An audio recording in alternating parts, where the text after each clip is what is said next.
12장 8절에서 14절의 말씀입니다.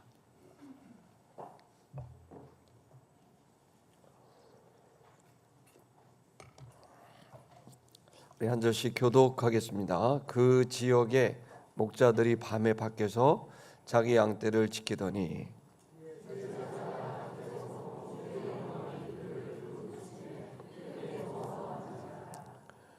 천사가 이르되 무서워하지 말라. 보라, 내가 온 백성에게 미칠 큰 기쁨의 좋은 소식을 너에게 전하노라.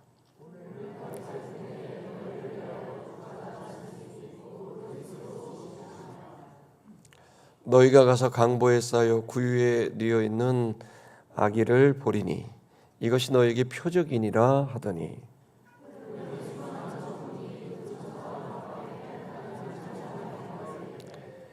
같이 할까요? 지극히 높은 곳에서는 하나님께 영광이요 땅에서는 하나님이 기뻐하신 사람들 중에 평화로다 하니라. 아멘. 여러분 지금 읽으신 누가복음 2장 8절에서 14절의 말씀은요. 베들레헴이라는 예루살렘 옆에 작은 도시가 있는데 거기에 이제 목자들이 있었고 그 목자들에게 하나님의 사자가 찾아와서 너희가 그렇게 기다리던 메시아가 오늘 밤 탄생했다. 이 소식을 알려준 겁니다. 그 내용이 이제 여러분이 읽으신 내용입니다. 그 메시아는 모든 사람들에게 구원을 얻을 수 있는 길을 여는 바로 그리스도다라고 하는 설명을 주고 있습니다. 그런데 여기서 우리가 좀 초점을 갖고 생각해야 될 건 하필이면 왜 목자들에게 그 얘기를 했을까? 그겁니다. 이제 우리가 지금까지 1장을 받고 2장을 보는데 알다시피 노인들이었던 사카랴와 엘리사벳, 노인들을 찾아갔고 청년이었던 요셉과 마리아를 찾아갔고 자, 오늘 본문에서는 무명의 이름도 없는 목자들을 찾아갔습니다. 그러니까 왜 주님은 이 목자들을 찾아가서 이 메시아의 탄생을 예고했을까? 두 번째는 우리가 생각해야 될 것은 당시에 이런 온 인류의 구원이라는 어마어마한 사역은 당시의 정치와 경제와 힘의 중심이었던 로마도 아니었고 또 적어도 이 팔레스타인의 중심인 예루살렘도 아니었고 로마도 아니고 예루살렘도 아닌 듣도 보도 못한 나사렛, 듣도 보도 못한 베들레헴이라는 작은 곳에서 이 역사를 시작했나. 또 듣도 보도 못한 이런 목자들에 의해서 이 구원의 역사가 시작됐나.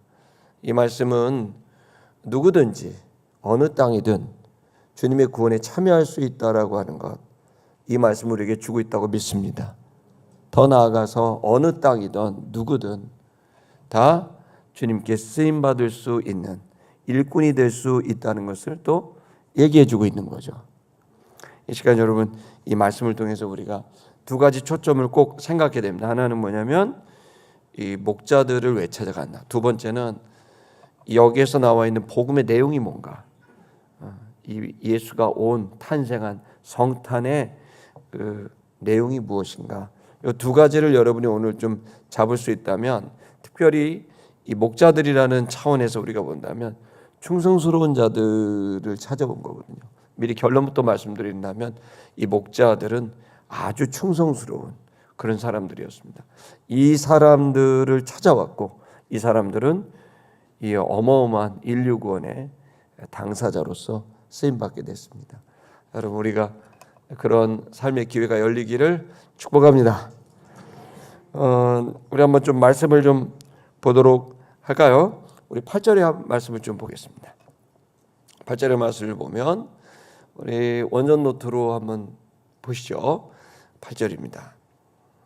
자, 거기에 이제 목자들이 이제 첫 번째는 목자들입니다. 밖에서 있었다. 근데 거기 보니까 그 지역에 있었다 이렇게 됩니다.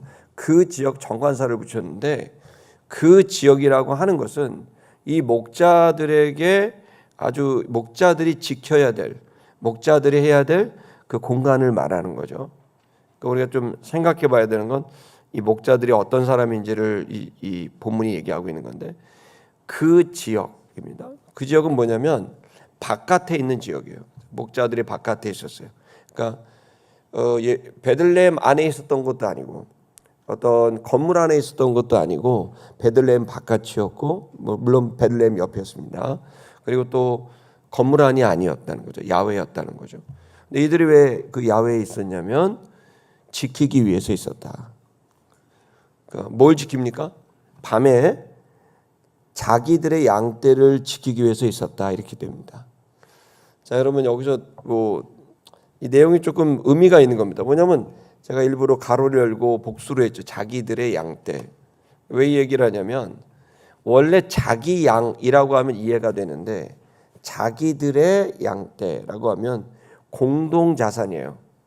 공동자산. 왜 이게 중요하냐면, 당시에 이스라엘 사람들은 양을 왜 키웠냐면 재산을 증식하려고 키웠어요. 오늘날 주식 투자하고 똑같아요. 부동산 투자하고 사모펀드랑 똑같은 거예요. 이게 어떤 거냐면, 내가 양으로 재산을 늘려야 돼요. 재산을 늘리려면 내 양이 있으면 목자에게, 유명한 목자들한테 맡겨요. 맡기면 이규라는 목자가 있다 그러면 이규라는 목자한테 양을 맡겨요. 그러면 목자는 100마리 단위로 키워요. 그리고 100마리 단위로 키워서, 그리고 이제 시간을 보내면 양들이 증식을 하죠. 새끼를 친단 말이에요. 그렇게 되면 이제 갈 때 100마리를 맡겼으면 그 100마리를 가지고 키우면 돌아올 때 150마리가 되면, 50마리가 되면 목자들한테 수수료로 일부 주고, 그리고 나머지는 자기가 증식된 거로 해서 재산을 늘리게 되는 이런 방식으로 되니까, 100마리 정도 있는 사람이 있으면은 100마리 통으로 맡기겠지만 대부분의 사람들은 몇 마리 혹은 몇십 마리니까, 그렇게 되면 이 사람들이 이제 자기 양이 있어요. 그러니까 이제 모든 양은 주인이 있는 거예요. 그 주인이 자기 양으로 증식을 하는데, 여기 본문의 말씀에는 자기들의 양떼라고 표현한 거는 일반적인 목자가 아니라는 걸 말하고 있는 거예요. 일반적인 목자는 자기 양이라는 거예요. 근데 여기서 자기들의 양이라고 하는 표현은 공공적인 일을 하는 거예요. 좀 말을 좀 제가 어렵고 돌리게 해서 여러분 좀 헷갈릴 수도 있는데요. 이걸 이해하시려면 구약 성경의 야곱의 이야기를 이해하셔야 될 수 있어요. 그게 뭐냐면 바로 베들레헴 옆에는 제사용, 다시 말하면 개인의 양이 아니라 재산 증식이 아닌 제사를 드리기 위한 양을 키우는 그 목장이 있었고, 그 목장에 목자들이 있었던 거예요. 베들레헴이 어디냐면 예루살렘으로 올라가는 중간에 있는 작은 마을이거든요. 그러니까 그 마을 베들레헴 옆에는 개인의 죄는 개인의 양을 가지고 가죠. 내 양을 가지고 가서 내 양에게 죄를 덮어 씌우고, 내 양을 죽여서 내가 죽어야 되는데 양에게 죄를 덮어 씌워서 양을 죽이는 일을 하는 거예요. 그런데 공동체 전체를 위한 양은 그거는 공동 소유잖아요. 그러니까 이 공동체 전체를 위한 제물용 양을 만들기 위해서, 증식시키기 위해서 베들레헴 주변에 목장이 있었던 거예요. 그리고 거기에 목자들이 있었던 거죠. 여러분, 8절은 바로 이 목자들은 단순한 목자가 아니라 이 제사용 양을 키우는 목자들이라는 걸 이 원문이 말해주고 있는 거예요. 이 얘기를 여러분 알려면 창세기 35장의 말씀을 봐야 됩니다. 한번 창세기 35장 21절을 볼까요? 창세기 35장 다 같이 읽겠습니다. 시작.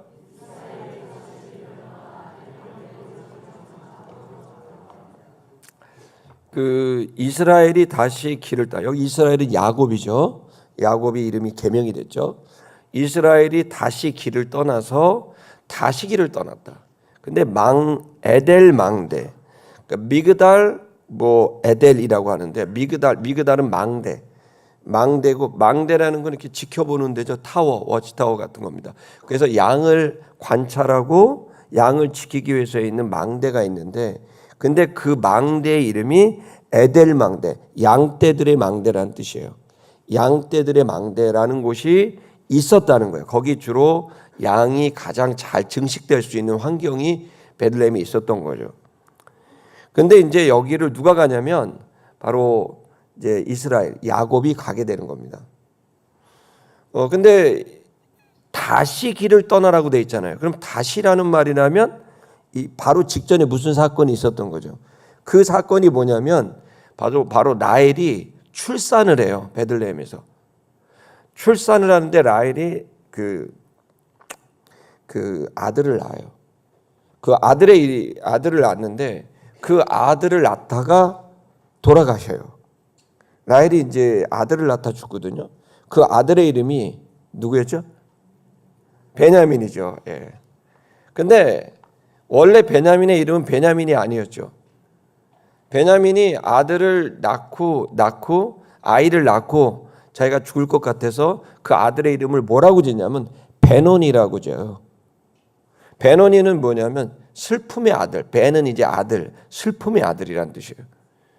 그러니까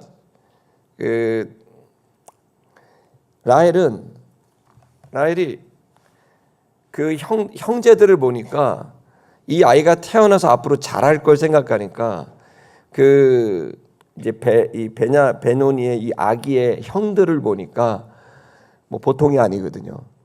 그리고 또 이제 또 레아로서부터 시작한 그 엄마들을 또 보니까 양엄마들을 보니까 이 아이는 내가 지켜주지 않는다면 이 아이의 환경은 보나마나 슬픔으로 가득 차게 될 거다.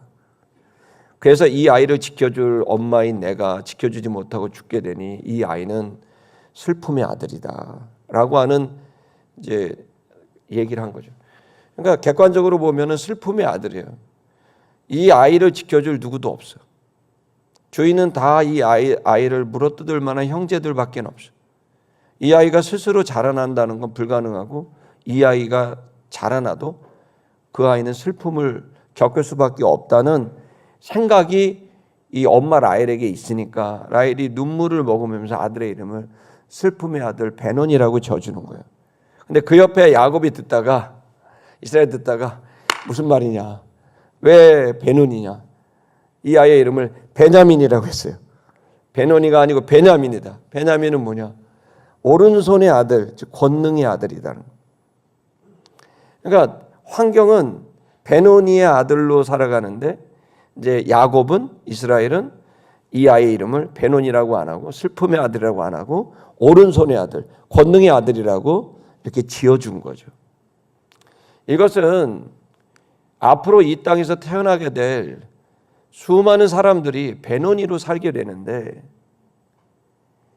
인간은 슬픔, 고통, 그 베논이로 살게 될 수많은 사람들이 이 땅에서 베냐민으로 바뀌게 되는 일이 벌어지게 될 것에 대한 예언을 한 거예요. 구원은 뭐냐면 이 베들레헴에서 태어난 예수 그리스도는 모든 인류가 슬픔의 아들로 살 수밖에 없는데 그 슬픔의 아들로밖에 살 수 없는 인간들에게 권능의 아들, 오른손의 아들, 주님의 아들로 살아갈 수 있는 그 변화를 줄 수 있는 힘이 바로 이 베들레헴에서 태어나게 될 예수를 통해 이루어질 수 있다는 것을 말해주는 복음의 장소가 되는 겁니다. 여러분, 신앙은 예수는 우리를 베노니로 살던 우리들을 베냐민으로 바꾸는 힘이 있다는 걸 믿기 바랍니다. 그것은 예수 그리스도를 통해 하나님 아버지와 우리 사이의 모든 막힌 담이 열리고 구원의 문이 활짝 열리게 돼서 누구든지 신의 도움, 하나님의 구원을, 하나님의 생명을 받을 수 있는 기회를 얻게 된다는 겁니다. 다만 그가 돌아가서 회개해서 자신이 가던 길이 아닌 하나님께로, 예수님께로 돌아가게 되는, 돌이키게 되는 회개와 그리고 예수님을 믿고 나아가고 예수님을 따라가게 되는 그 믿음이 그를 구원에 이르게 하고 생명에 이르게 하는 줄 믿습니다. 그래서 이 베들레헴은 단순한 떡집이라는 의미를 넘어서 우리를 살리는 우리의 생명을 갖게 하는 것을 넘어서 근본적으로는 베노니가 베냐민이 되게 하는 슬픔의 존재가 그 권능의 존재로 바뀌게 되는, 여러분, 그 변화, 구원의 장소가 바로 이 베들레헴이 되는 줄 믿습니다. 그래서 바로 그런 일이 벌어지고 난 다음에 찾아간 곳이 뭐냐면, 그 일은 예언이라면 그 예언이 실체가 돼야 되잖아요. 그래서 그 일이 일어나고 난 다음에 갔던 첫 번째 장소가 에델 망대, 양떼들의 망대였다는 거예요. 자, 이걸 갖다가 미가서 4장 8절을 이제 그 일 이후에 놀랍게도 이 야곱에게 일어난 2000년 전, 3000년 전 이 일은 지금 다윗이 그 땅에서 태어나게 됩니다. 그러니까 다윗을 통해서 위대한 하나님의 나라에 대한 기대감을 갖게 되는 거죠. 근데 그 전에는 나라에 대해서, 국가에 대해서 너무나 큰 실망을 계속해 왔던 겁니다. 그래서 어떤 사람이 왕이 되고 어떤 그룹이 권력자가 돼도 나라는 계속해서 사람들에게 희망을 말하지만 절망을 주는 존재로서 국가가 있다가 거의 유일무이하게 다윗 때에 한 번도 전쟁에 패하지 않고, 그리고 그 다윗 때에 하나님께 영광을 돌리며 그들의 삶에서는 하나님께 더 나아갈 수 있는 그 국가 전체의 부흥이 일어나게 된 거예요. 그러나 완벽하지 못했죠. 그 근본적인 문제는 바로 그것의 당사자였던 다윗의 타락이 있었던 거죠. 그래서 기대감이 있었지만, 가능성을 봤지만 또한 절망을 받고 한계를 받고, 그리고 완전한 다윗을 넘는 완벽한 다윗, 완벽한 왕, 그 메시아를 기대하게 되는 그 소망을 갖게 한 겁니다. 지금 우리가 생각해야 될 것이 여기 있습니다. 이 베들레헴이 우리에게 주고 있는 가장 중요한 사실은, 여러분 이걸 아셔야 됩니다. 타락한 인간이 만든 국가는 커지면 커질수록 여러분 사실은 우리에게 소망보단 불안과 두려움을 더 줄 겁니다. 이유는 하나입니다. 그 국가를 다스리는 개인과 집단이 타락했기 때문입니다. 그래서 주님은 국가에게 가난한 자를 도우라고 말한 적이 없습니다. 성경은 거듭난 성도에게 고아와 과부를 돕고, 그 거듭난 사람들의 공동체인 교회에게 이 세상을 책임지라고 말씀하셨습니다. 우리는 믿는 건 우리 한민족도 몇 차례에 걸쳐서 나라가 바뀌었고 국가가 바뀌었습니다. 종교도 바뀌고 계속 바뀌었습니다. 지금은 대한민국이라는 것으로 살고 있지만 그전에는 조선이었고, 그전에는 고려였고, 그전에는 신라였고, 그전에는 뭐 또 다른 어떤 것들이었습니다. 진리는 영원히 동일합니다. 세상을 바꾸는 건 한 사람이며, 세상을 바꾸는 건 가정이며, 세상을 바꾸는 건 교회입니다. 교회는 세상을 바꾸는 주역입니다. 고아와 과부는 국가가 책임지는 게 아닙니다. 성도와 교회가 책임지는 겁니다. 세상을 바꾸는 건 국가인 적이 없습니다. 여러분은 5,000년의 대한민국의 역사, 이 땅의 역사, 한민족의 역사를 보면서 국가가 세상을, 사람을 바꿀 거라고 믿으십니까? 언제 그런 적이 있습니까? 어떤 국가와 어떤 민족이 바꾼 적이 있습니까? 국가가 크면 타락이 깊이는 더하고. 여러분, 이 시간 우리가 왜 똑바로 신앙생활을 해야 되는 성도가 되어야 되고 교회가 되어야 되는지를 아셔야 됩니다. 그리스도 예수를 통해 신과 화해한 자, 그리스도 예수를 통해 양심이 살아나고 그 하나님, 그 신이 그의 중심이 된 그 사람이 고아와 과부를 돌보고 세상의 그 어려움을 해결하는 주체자가 된다는 사실을 깨달으셔야 됩니다. 그 한 사람이 여러분이 되기를 소망한다면 주님은 반드시 여러분에게 기회를 줄 것입니다. 또한 더 나아가 교회가, 그러한 뜻을 모은 교회가 힘을 합쳐 이 땅의 영혼을 살리고 생명을 주고 이 땅의 사람들에게 풍성함을 주는 선교하는 그 공동체가 됐을 때 세상은 바뀔 수 있다는 걸 믿으셔야 됩니다. 주님은 한 번도 국가에게 기대한 적이 없습니다. 수많은 왕들을 세우셨지만 그 왕들은 참 왕이 아니라고 하셨습니다. 유일한 완전한 나라를 통치할 왕은 오직 한 분 예수 그리스도밖에 없다는 걸 아셔야 됩니다.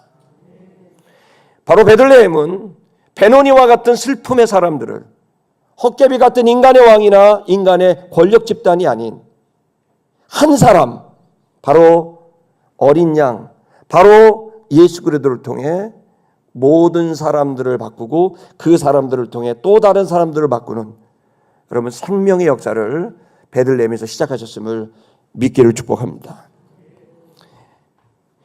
미가 4장 8절의 말씀을 한번 읽어볼까요? 읽겠습니다. 시작. 너 양떼의 망대요 딸 시온의 산이요 얻는 곳 딸 예루살렘의 나라가 너에게로 돌아오리라. 이 망대, 양떼의 망대, 여기는 바로 베들레헴 주변입니다. 바로 양떼의 망대요. 베노니가 베냐민이 됐던 이 망대요. 거기에서 시온의 산이요, 하나님의 산이요, 이전의 권능, 바로 다윗의 권능입니다. 바로 딸 예루살렘의 나라가 온전한 나라가 너에게로 돌아오게 될 거다. 나오게 될 거다. 바로 베들레헴에서 그 왕이, 그 나라가 시작되게 될 것을 미가는 예언하게 된 겁니다. 그래서 여러분 사실은 이 성경도 있지만 유대에는 여러 가지 문서들이 있습니다. 전에 내려오고 있는 유대 성경 해석서들이 몇 개가 있는데 그 중에 하나의 책에 보면 바로 베들레헴에서 마지막 시대가 되면 거기에 메시아가 나오게 될 곳이라고 성경 해설서에 써 있습니다. 다시 말하면 사람들은 이 베들레헴에서 인류를 구원할, 자기 민족을 구원할, 모든 인간의 그 문제를 구원할 바로 그 메시아가 태어나게 될 것을 예언하게 된 겁니다. 근데 참 놀랍게도 그 태어날 곳에 왜 하필이면 양떼의 망대일까? 양떼들의 망대일까?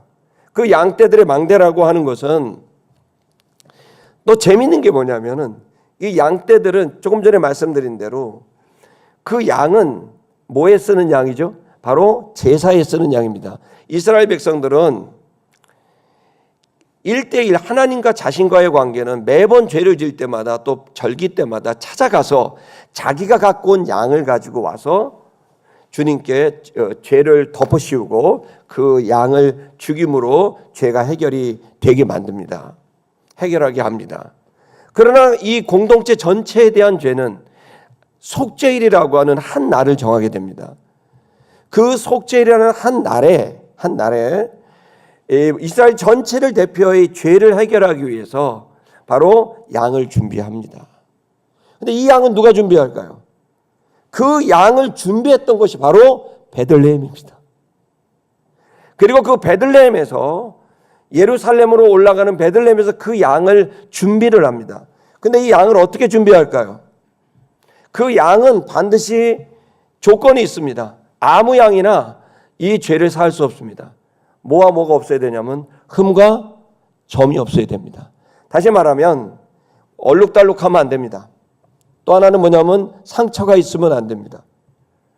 그래서 상처가 있으면 안 되기 때문에 이 베들레헴에 있는 이 목자들은 양을 키우다가 양이 태어나면 뽀얗게 생긴 양이면 어떻게 할까요?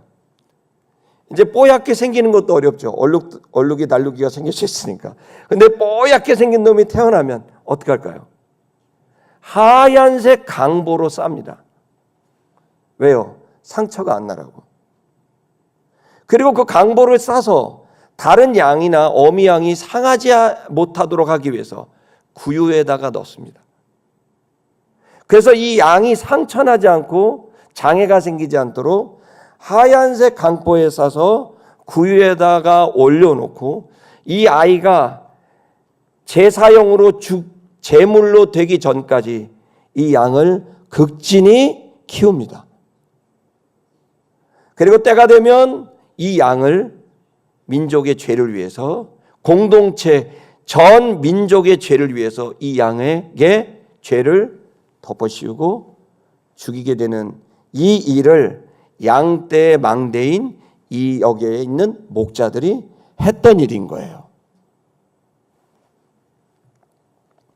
그러니까 이들은 매일마다 흠이 없는 양을 기다렸고, 태어나기를 기다렸고, 이 아기 양이 태어났을 때 흠이 없는 아기 양이 태어나면 즉시 상처나지 않도록 하얀색 강보로 쌌고, 그리고 더 이상 이 밟히지 않도록 구유에다 올려놓고 극진히 양을 지키는, 손상되지 않도록 지키는 이 일을 이 목자들이 했던 거죠.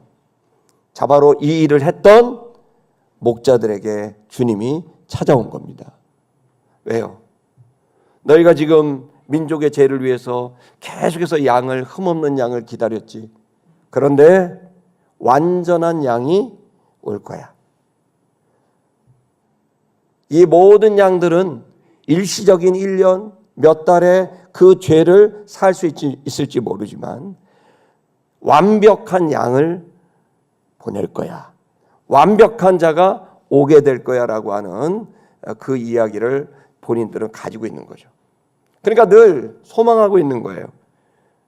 이 땅에서 바로 그 죄를 사하는 자가 나오기를 기다리고 있었던 거죠.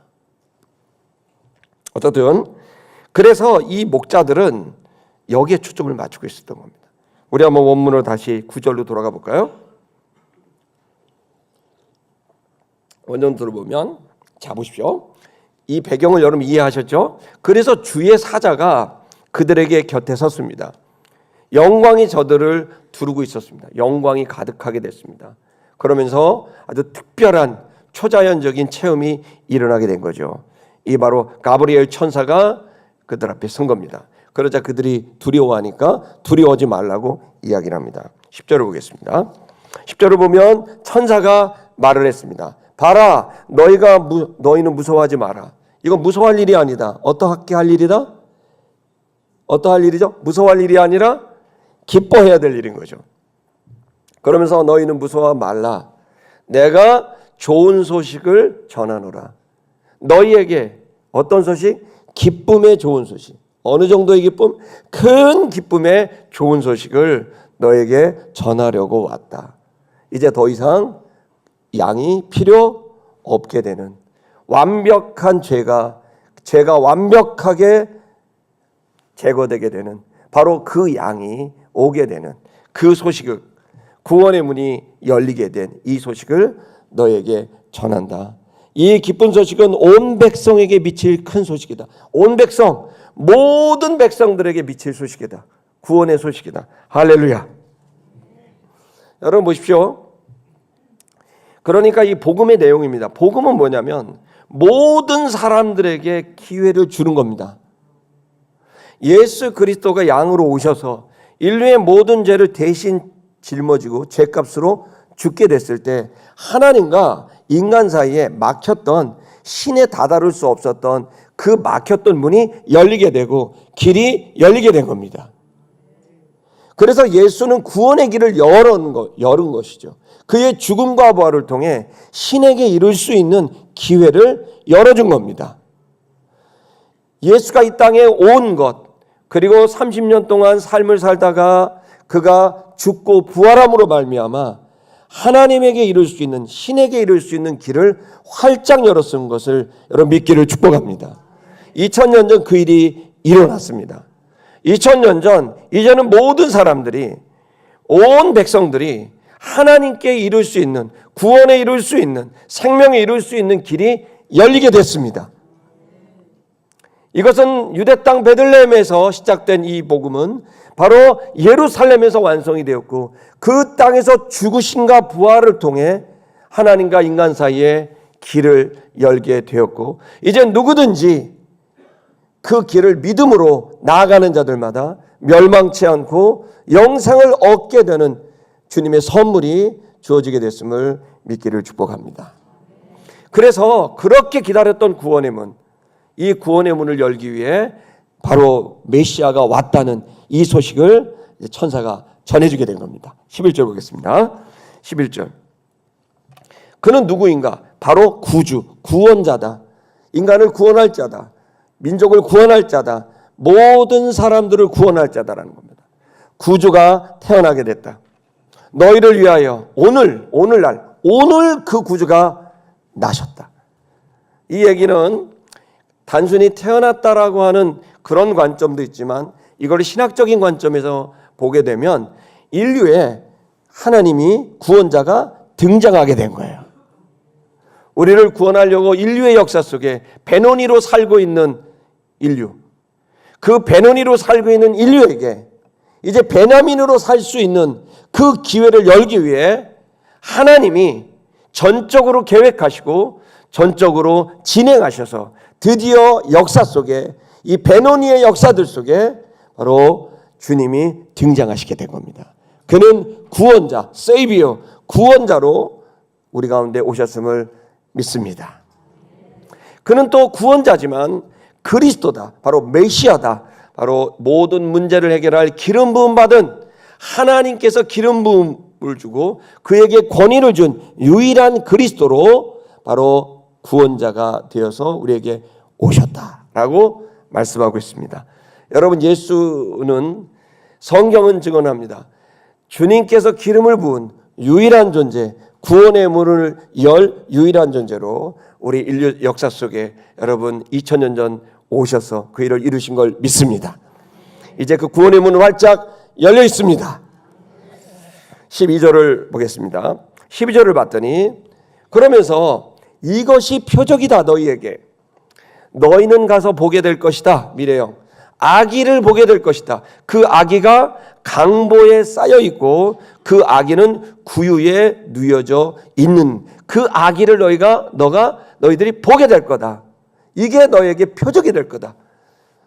메시아라고, 이 아이가 메시아라는 사실을 알게 될 거라는 거예요. 표적으로. 그러니까 이 목자들은 메시아, 이 죄를 사하는 어린 양을 태어나면, 흠없는 양이 태어나면 강보에 싸서 늘 구유에 누였던 일상의 일을 했기 때문에 이 구유에 누인 강보에 쌓인 이 양은 죄를 사하게 되는, 죄를 위해 제사용으로 죄를 사하게 되는 그런 존재라는 것을 알고 있었듯이 네가 아기를 보는데 그 아기가 놀랍게도 네가 수도 없이 쌌던 그 양처럼 그 아기가 양이 쌓인 것처럼 강보에 쌓이게 되고 구유에 누여 있는 것을 본다면 너희들은 알게 될 거다. 그가 바로 인류의 모든 죄를 해결하러 온 메시아라는 사실을, 구주라는 사실을 너희가 알게 될 거다. 그렇게 얘기한 거예요. 13절을 보겠습니다. 이 얘기를 하자마자 웬일입니까? 수많은 천군들이, 여기에 군인들, 말하자면 이제 큰 힘을 가진 이 찬양을 하는 천사와 함께 갑자기 수많은 천군 천사들이 둘러쌌습니다. 초자연적인 일이 벌어지죠. 그들은 한 목소리로 하나님을 찬양했습니다. 하나님을 찬양했어요. 하나님을 찬양이라는 건 뭐죠? 찬양은 높이는 거예요. 인정하는 거예요. 잘 됐다고, 너무 잘하셨다고 높이는 거예요. 그걸 찬양이라 그래요. 그래서 하나님을 찬양을 해요. 여기서 나와 있는 그 찬양은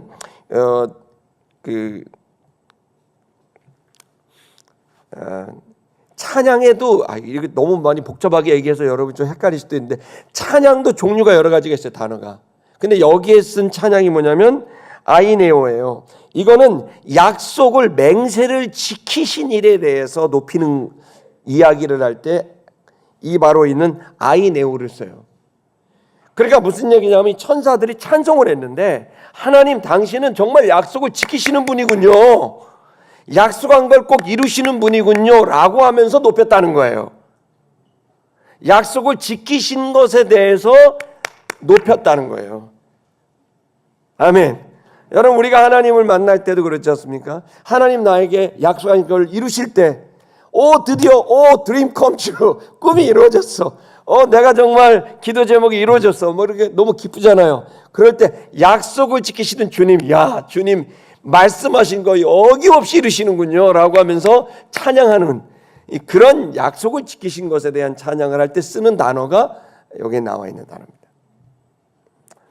그러니까 이 천사들은 하나님은 믿을 만한 분이라는 거예요.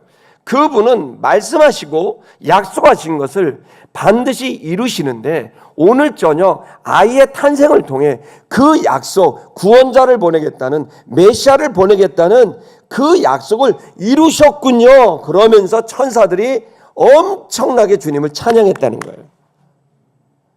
여러분, 우리가 믿고 있는 주님은 실현하지 않는 분이라는 거예요. 약속을 지키시는 하나님을 체험하기를 축복합니다. 그 약속을 지키시는 분을 체험할 때, 여러분들은 그 경험을 할 때, 경험은 확신을 갖고 오게 되고, 확신은 삶을 살게 해요. 삶이 안 사라지는 건 확신이 없기 때문이고, 확신이 없는 이유는 경험하지 않기 때문이에요. 하나님을 경험하는 순간이 필요하고, 그 경험을 여러 차례 하면 확신이 생기고, 확신이 생기면 행동하게 되고 삶을 살아가게 되는 거예요. 수많은 성도들이 왜 삶이 안 바뀌느냐? 확신이 없기 때문이에요. 왜 확신이 없느냐? 경험하지 않기 때문이에요. 왜 경험하지 않느냐? 하나님과 언약의 관계를 맺지 않기 때문이에요. 하나님과 언약의 관계를 안 맺어요. 하나님, 내가 이렇게 하면 당신은 이렇게 하시고, 하나님의 약속을 믿을 테니 나는 이렇게 할 테니, 하나님과의 언약의 관계를 통해, 서원의 관계를 통해 언약을 맺고 행동하게 되면 하나님이 응답하는 걸 체험하게 되고, 그 체험과 경험이 나를 확신하게 하고, 확신하게 하면 삶을 계속 살 수 있는 길을 열거든요. 그래서 여러분, 지금 많은 성도들이 그냥 여기 와서 위로받고 격려받고 뭐 이런 게 아니에요. 여러분, 이 시간 저는 여러분이 주님을 체험할 수 있기를 축복합니다. 근데 이 체험할 수 있는 기간은 오랜 기간이 필요 없습니다. 사실은 여러분, 한 달이면 되고 두 달이면 됩니다. 저는 여러분에게 이 부활절을 앞두고 40일 동안 지내는 사순절에 대해서 여러분에게 도전합니다. 매년 오는 사순절 또 왔네, 내년도 오겠지, 이렇게 생각하면 그냥 계속 그렇게 살 겁니다. 그러나 여러분, 여러분이 2027년이 보장됐습니까? 목사님 왜 그런 말을 하세요? 이렇게. 그러면 보장 안 됐어요. 지난주에 제가 너무 좋아하는 제 친구가 죽었어요. 아유. 기독교 성결교회 목사인데 주빌리 코리아라고 그거 같이, 오성훈 목사라고요. 심장마비로 죽었어요. 런던을 가기 직전에. 나하고 딱 동갑. 엄청 친했는데 같이 탈북사역을 25년 6년을 낸 친구인데, 그는 기독교 성결교회 목사고 난 예수교회 대한성결교회 목사고, 지난주에 죽었어요. 심장마비로. 런던에서 집회 초청받고 기다리다가 심정지가 와서. 근데 나는 이런 얘기를 하면, 여러분, 우리의 삶에 대해서 어떻습니까, 여러분? 우리가 우리 자신이 좀 온전한 삶에 대한 도전이 필요하지 않을까요? 이번 사순절 어떻습니까? 다시 올까요? 여러분, 이 사순절 40일 동안 어쩌면 여러분의 운명에 있어서 새로운 변곡점이 될 수 있지 않을까요? 주님을 경험할 수 있는 너무 중요한 시간이 되지 않을까요? 주님께 돌아가는 걸 두려워하지 마세요. 주님께 가는 건 가장 효과적이고 가장 성과가 있으며 가장 행복한 것입니다. 내가 내 자신을 계속 얽어맨 때, 이 정도면 됐지, 나 이 정도면 됐지, 그게 여러분을 계속 그렇게 살게 하는 거예요. 저는 여러분, 저도 그렇고 여러분도 그렇고, 이번에 한 번 더 우리를 넥스트 레벨, 다음 단계로 우리를 끌어올리는 엄청난 체험이, 경험이, 확신이 여러분에게 주어지게 되기를 축복합니다. 14절을 볼까요? 14절을 보시면 거기에 보면, 그리고 뭐라고 찬양했냐? 영광이라는 거예요. 지극히 높은 곳에서는 하나님께 영광이요 땅에서는 기뻐하신 사람들 중에 평화로다. 이렇게 되어 있습니다. 저를 보십시오. 뭘 찬양했냐면 자, 두 가지예요. 이거는 문장으로 한 게 아니라 노래이기 때문에 시적으로 표현한 거예요. 지극히 높은 곳에서는 하나님께 영광, 땅에서는 기뻐하심을 입은 자들의 평화. 주동사가 없어요. 이건 그냥 시이고 찬양이에요. 그런데 여기에서 우리가 초점을 맞추는 것은 주어입니다. 영광과 평화입니다. 이걸 다 수식하고 있죠. 영광과 평화. 영광은 지극히 높은 저 초월적인 하나님의 관점이고, 여기에 평화는 바로 우리들, 땅에 있는 우리들의 관점이에요. 자, 영광은 뭐냐면 지극히 높은 것은 영광이라는 단어를 이해해야 돼요. 영광은 우리 한번 따라할게요. 독사. 나는 독사. 여러분 독사. 음가가 똑같아. 독사. 독사가 뭐냐면 영광이고요. 영광 돌리다 독사죠. 그러죠. 근데 독사는 뭐냐면은요. 영광. 빛이라는 뜻인데 그냥 빛을 말하는 건 아니에요. 그냥 빛은 포티 뭐 이러거든요. 근데 이거는 영광 독사는요. 신의 의견을 담은 것을 알게 하는 빛을 영광이라는 거예요. 무슨 얘기냐면 잘 보십시오. 그래서 이게 독사 그러면 사전을 찾아보면 헬라어 사전에 오피니온이라 그렇게 돼 있어요. 오피니온은 의견이거든요. 하나님의 의견이에요. 자, 독사는 뭐냐면은 구약 성경에 예를 들어 우리가 지금 제사를 이야기하니까 이스라엘 백성들이 온 이스라엘 백성들이 1년에 한 번 그 속죄일에 그 성전에 나아가서 제물을 가지고 공동체 전체 죄를 그 양에게 염색에 뒤집어 씌우죠. 그리고 이걸 죽임으로 인해서 그 피를 뿌림으로 인해서 그 피를 안쪽까지 지성소까지 뿌려야 되니까 지성소는 아무도 못 들어가거든요. 1년에 한 번 제사장만 갈 수 있어요. 그래서 그 제사장이 들어가는데 하나님이 이 제사를 안 받으시면 죽어요. 근데 이 제사를 받으면 그는 살아있겠죠. 그리고 그것을 뭘로 표현하셨냐면 받았다, 내가 흡족히 받았어 라고 하는 것을 뭘로 표현하냐면 영광을 비춰요. 그래서 성전 바깥에 있는 사람들은 하나님의 영광이 하늘로부터 비춰요. 그 영광이 비추게 되면 그 영광 아래 있는 자들은 다 무릎을 꿇고 그 영광에 반응할 수밖에 없는 하나님의 임재예요. 그런데 단순히 영광은 임재를 넘어서 하나님의 의견을 반영하고 있는 거예요. 그래서 이 영광을 보면 하나님이 이 제사를 기쁘게 받았구나 라고 하는 알물 알게 하는 게 영광이 되는 거예요. 그래서 영광을 비추게 되면 우리는 뭐를 알게 되면 알게 돼요. 뭐를 알게 돼요? 주님과 주님의 계획과 주님의 뜻과 주님의 의견을 알게 되는 거예요. 그래서 주님의 영광의 빛이 비춰지면 우리는 알게 돼요. 주님을 알게 되고 주님의 하신 일을 보게 되면 그러면서 동시에 나도 알게 되는 거예요. 그래서 여러분 주님은 영이시기 때문에 영광을 통하여 본인을 입증하시고 또한 본인의 의견을 알려주시는 거죠. 그래서 여기서 지극히 높으신 곳은 하나님께 영광이요라는 말은 그것은 하나님의 의견에 있어서 만족하고 하나님의 의견이 완벽하게 이루어지고 있다라는 것을 말하고 있는 찬양인 거예요. 그러니까 하나님의 입장에서는 이 예수가 태어나게 하는 이 방식은 하나님이 완벽하게 가지고 있는 구원의 방편이 지금 시작되고 있음을 그 의견, 그 영광이 이루어지고 있음을 말해주고 있는 그 찬양이 바로 이 본문의 내용인 거죠. 여러분 그렇기 때문에 주님은 딜레마에 빠졌거든요. 어떤 딜레마냐면 이 사람들을 다 하나님의 아들로 하나님의 나라로 데리고 오고 싶은데 딜레마는 뭐냐면 이들이 죄 가운데 있는 거예요. 이 죄가 있는 한 죽어도 말을 안 들어요.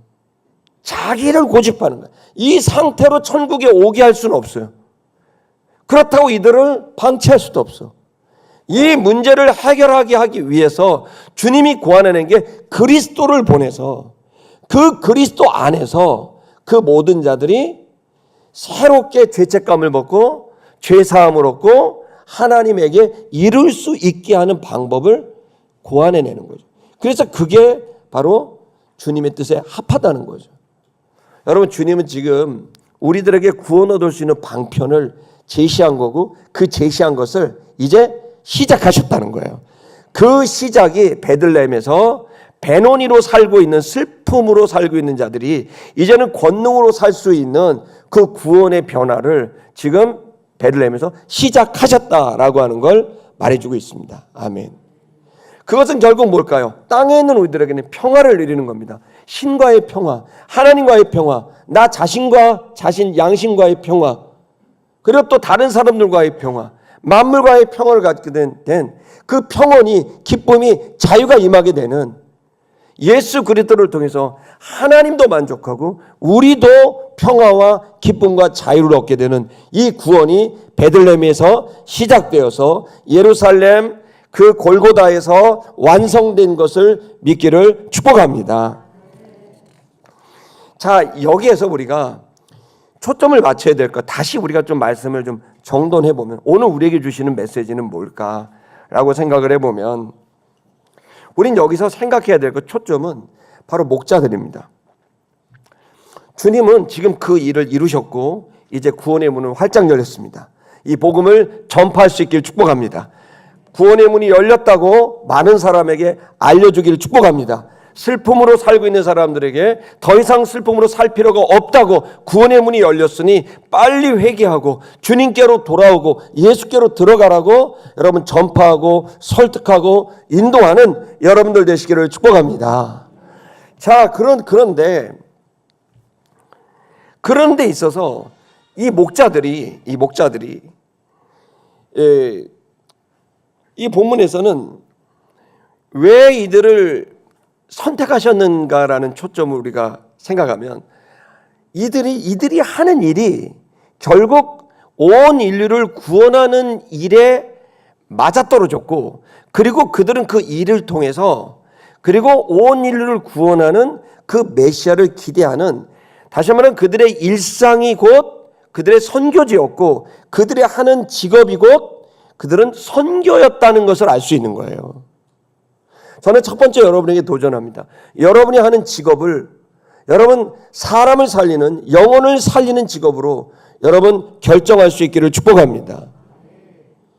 하나님께 영광이 되는 직업, 땅의 사람들에게 평화를 주는 이 직업을 여러분 선택하는 일은 여러분의 인생의 지혜인 것입니다. 여러분이 그런 직업을 선택하고 그 속에서 일상의 직업을 하면서 그 속에서 만나게 되는 하나님, 그 속에서 만나게 된 사람들을 구원하는 선교가 이루어지게 될 것을 축복합니다. 두 번째는, 여러분이 만약에 여러분의 직업과 일상이 그렇게 영혼을 살리고 인류를 구원하는 데 기여하게 되기 위해선 여러분들은 사람들이 여러분들이 하는 말을, 여러분의 증언을 믿을 수 있는 이 신뢰의 시스템을 쌓을 수 있는 삶이 필요합니다. 만약에 여러분이 사람들에게 신뢰를 줄 수 있는, 가족들에게 신뢰를 줄 수 있는, 자식들에게 신뢰를 줄 수 있는, 부모에게 신뢰를 줄 수 있는, 그리고 가까운 우리 직장의 동료들에게 신뢰를 줄 수 있는, 그리고 우리의 이웃들에게 신뢰를 줄 수 있는 그 인격의 시스템을 갖지 못한다면 여러분과 제가 하는 일은 하나님을 만나는 방법까지는 있을 수 있으나 생명을 전하는 선교적 삶과는 거리가 있게 될 겁니다. 여러분, 그렇게 하기 위해서 여러분들이 여러분이 하는 직업이 하나님께 영광이 되며 사람들을 살리는 기쁨과 평안과 자유를 주는 그 일을 되게 하기 위해서는 먼저 여러분 자신이 그것을 증언하는 증언자로서 온전한 인격을 갖추는 것이 너무 중요합니다. 그래서 여러분, 그 온전한 인격을 갖추려면 어떻게 해야 되느냐? 반드시 나를 알아야 됩니다. 나를 알아야 됩니다. 여러분, 제가 나훈아 씨를 되게 좋아하거든요. 옛날에 좋아했습니다. 그 중에 최근에 나온 노래가 테스 형, 최근은 아니고 테스 형이라고 있습니다. 여러분 한번 찾아보시면 그 가사가 얼마나 은혜로운지 모릅니다. 그 테스 형인데 그 왜 테스 형이냐면 소크라테스 형인데 그걸 줄여서 테스 형입니다. 그러면서 이런 가사 내용이 이런 게 있습니다. 테스 형, 너 자신을 알라고 말을 던져놓고 이렇게 떠나버리면 어떡해? 난 내가 누군지 모르겠는데 나는 내일 아침이 오는 게 두려워. 뭐 이러면서 거기에는 복음은 없지만 이 베노니들의 고민이 있는 거예요. 슬픔의 아들들의 고민이 테스 형을 보면서 원망하는 거예요. 근데 거기에서 되게 중요한 건 소크라테스가 던진, 모든 철학자들이 던진 가장 꼭대기의 질문이 뭐냐? 너 자신을 알라는 거예요. 그걸 여러분 요즘에 심리학 언어로 메타인지라고 그러더라고요. 나를 아는 거라는 거예요. 여러분 나를 알려면 어떻게 해요? 여러분 알미 있으려면 반드시 인간은 자기 자신이 안 보입니다. 그래서 알미 있으려면 대상을 통해 자기를 봐야 됩니다. 거울입니다. 그 대상을 통해 자기를 인식합니다. 그런데 여러분 이 알미라는 건 대상이 만약에 부자야. 그럼 난 가난하다는 게 알게 됩니다. 내 옆에가 몸짱이고 근육짱이에요. 머슬킹이에요. 그러면 나는 왜소한 자라는 걸 알게 됩니다. 여러분 그래서 대상을 통해 보면 내가 인식이 되는데 그런 인식들은 어떻게 보면 순간적이고 일시적이고 부분적인 겁니다. 그건 진짜 나를 보게 하는 건 아닙니다. 그래서 인간이 자기를 볼 수 있는 메타인지 할 수 있는 최고의 방식은 신을 만나는 겁니다. 그걸 경건이라 그럽니다. 왜 우리가 12월, 1월, 2월 이렇게 말씀을 주야로 묵상하라. 여러분 이거 하면은 여러분이 어떤 것을 얻을 수 있기 때문일까요? 여러분 얻는 건 한 가지입니다. 내가 누군지 알게 되는 겁니다. 지금도 여러분 이 휴대전화로 그 우리 전도사님 그 조성현 전도사님이 뭐 어플리케이션을 만들었어요. 하가라는 어플리케이션 자기가 만들었어. 대단한 전도사님이에요. 자기가 만들어가지고 그 하가로 어플리케이션 만들어서 시티 미션 어플리케이션 만들어갖고 지금 180명이 매일마다 말씀을 거기다 외워갖고 그걸 녹음을 하고 있어요. 우리 교회 성도들. 매일마다 어떤 성도들은 성경을 읽어요. 통독. 어떤 성도들은 성경을 쓰고 있어요. 지금 남자 성도들 지금 쓰고 있나요? 멈췄나요? 대답하지 마세요. 어쨌든 쓰고 있을 때까지만 기억이 나면 아름다워요. 저는 아주 따뜻하고 마음이 벅차고 지금 얘기하지 마세요. 그때 너무 감사하고 감동받았어요. 지금 어떤지 몰라. 어쨌든 읽든지 쓰든지 큐티를 하든지 큐티가 어려우면 읽으세요. 왜 우리 교회는 큐티만 하냐? 그럼 읽으세요. 쓰세요. 그걸 통해 종교적 행위를 하라는 게 아니라 성경을 읽고 성경을 쓰고 큐티를 하고 하가로 주야로 그 말씀을 묵상하고 외우고 그렇게 하면서 신을 대면하여 알물 가지라는 거예요. 주님의 영광을 알라는 거예요. 주님의 뜻을 알라는 거예요. 주님의 의견을 알라는 거예요. 여러분 그것은 우리들에게 아주 명확한 것을 줄 겁니다. 모든 분들은 그리스도 예수의 복음 안에 여러분 예수로 인해 구원받은 우리들은 이거 하나를 알려줄 겁니다. 바로 내가 누구이냐면 하나님의 자녀라는 걸 알게 할 겁니다. 하나님은 명확히 이럴 겁니다. 너 내 자식이야. 내가 너를 피에 값주고 산 양자였는데 이제 양자 이게 뭐가 중요하니? 넌 내 자식이야. 내가 잃어버렸던 내 자식이 다시 돌아왔어. 내 형상으로 너를 지었어. 라고 하면서 너는 내 자식이야. 너는 내 딸이야. 너는 내 아들이야. 라고 하는 주님의 말씀이 여러분에게 와닿을 겁니다. 그러면 여러분 하나님의 아들은 하나님의 아들 그 말씀을 경건으로 알았다면 그 영성을 알았다면 두 번째 여러분 개인의 성장을 하셔야 돼요. 그 개인의 성장은 뭡니까? 여러분의 노력입니다. 그 영성을 알았다면 그 본질적인 힘, 본질적인 에너지, 본질적인 깨달음 그 영성을 여러분이 알았다면 그렇다면 이제 여러분 그 영성을 담는 그릇을 여러분이 준비하셔야 됩니다. 그것에 걸맞는 말, 그것에 걸맞는 태도, 그것에 걸맞는 행동이 여러분들에게 주어져야 합니다. 그건 그릇이기 때문에 그렇습니다.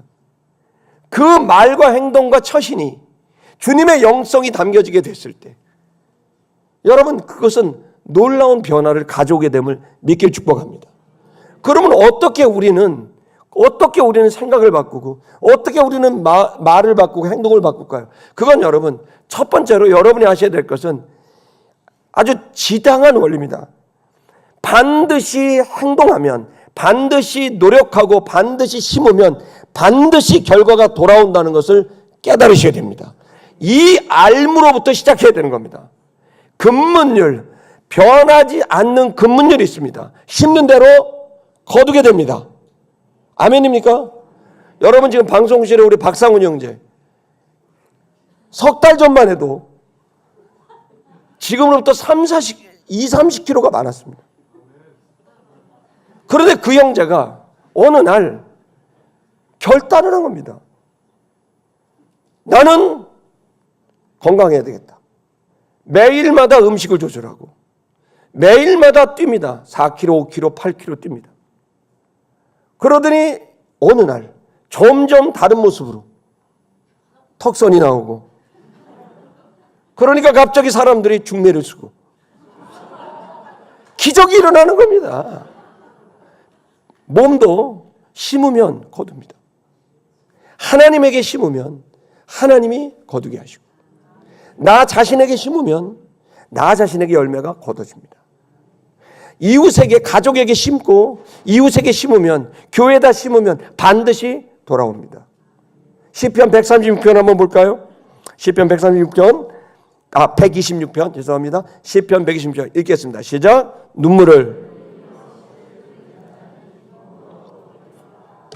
아멘. 눈물을 뿌리며 뛰는 거예요. 눈물을 뿌리며 안 먹는 거예요. 눈물을 뿌리며 노력했더니 기쁨으로 단을 거두는 거죠. 6절도 보세요. 또 반복합니다. 근문율입니다. 읽겠습니다. 시작. 울며 씨를 뿌리는 난 반드시 기쁨으로 그 곡식을 단을 가지고 돌아오리로다. 여러분, 어떤 사람들이, 제가 청년들 만나면서 계속 가슴 아픈 게 뭐냐면, 가끔 정말 우리나라 최고의 대학교를 다니는 친구들이 나오면, 그런 친구들을 보면 친구들이 뭐 얘기하다가 보면 그렇게 최고의 대학교 그냥 평생 1등만 했던 친구들인데, 그런 친구를 볼 때 다른 친구들이 뭐냐면 그 대학교가 최고 대학교는 하지만 사람이 좋아야지 막 이렇게 얘기를 해요. 그럼 제가 그 친구를 데려놓고 얘기를 하는 거예요. 그 아이가 여기를 가려면 얼마나 많이 심었을까?